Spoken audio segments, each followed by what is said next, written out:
Hello বন্ধুরা, আগের ভিডিওতে তো তোমাদের সঙ্গে লক্ষ্মী পুজোর ভিডিওটা শেয়ার করেছি। আজকে তোমাদের সঙ্গে শেয়ার করব যে আমরা কিভাবে পোস্ট তৈরি করেছি। খাওয়া দাওয়া করে তো পোস্ট তৈরি করতে বসেছিলাম, তার আগে আমি দেখো এই গোবরগুলো নিয়ে চলে এসেছি। পোস্ট তৈরি করছি কিন্তু দেখছি কিছুতেই ঠিক মতো হচ্ছে না। ভালো মতো তৈরি করতে গেলে তো গোবরটাকে ভালো মতো শানতে হবে, তো সেটাই করিনি।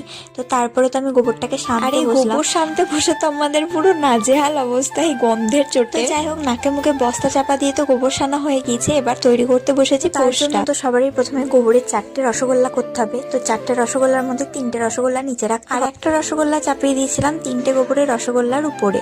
তো এইভাবে পোস্টগুলোকে তো তৈরি করে নিয়েছি। প্রায় 30টা মতো পোস্ট তৈরি করতে হয়েছিল। দাঁড়াও, এখনো কিন্তু পোস্ট তৈরি করা কমপ্লিট হয়নি। এবার যতগুলো পোস্ট তৈরি করেছিলাম একে একে সবারই উপরে তুলসী শিউলি তারিখি ব্যাং সর্ষের ফুল দিতে হবে। তা ভুলভাল বকে ফেলছি ভয়েস ওভার দিতে গিয়ে। এসব কথা বাদ দিয়ে আমার কাজে ফোকাস করো। তো সর্ষের ফুল সব পৌষে দেওয়া হয়ে গেলে এবার দিতে হবে তুলসীর মঞ্জুরি। মারা যখন পোস্ট তৈরি করতো তখন ছোটবেলাতে আমার বসে বসে দেখতে খুবই মজা লাগতো। মারাও এরকম দুপুরবেলায় রৌদ্রের মধ্যে বসে বসে পোস্ট তৈরি করতো, আর আমিও বসে বসে দেখতাম। বেশ খুবই ভালো লাগতো আমার ওগুলো। আমরা তো কতবার যে পোস্ট তৈরি করলাম আর পোস্টগুলোকে গোল রসগোল্লা করলাম সেটার তো হিসাবই নেই।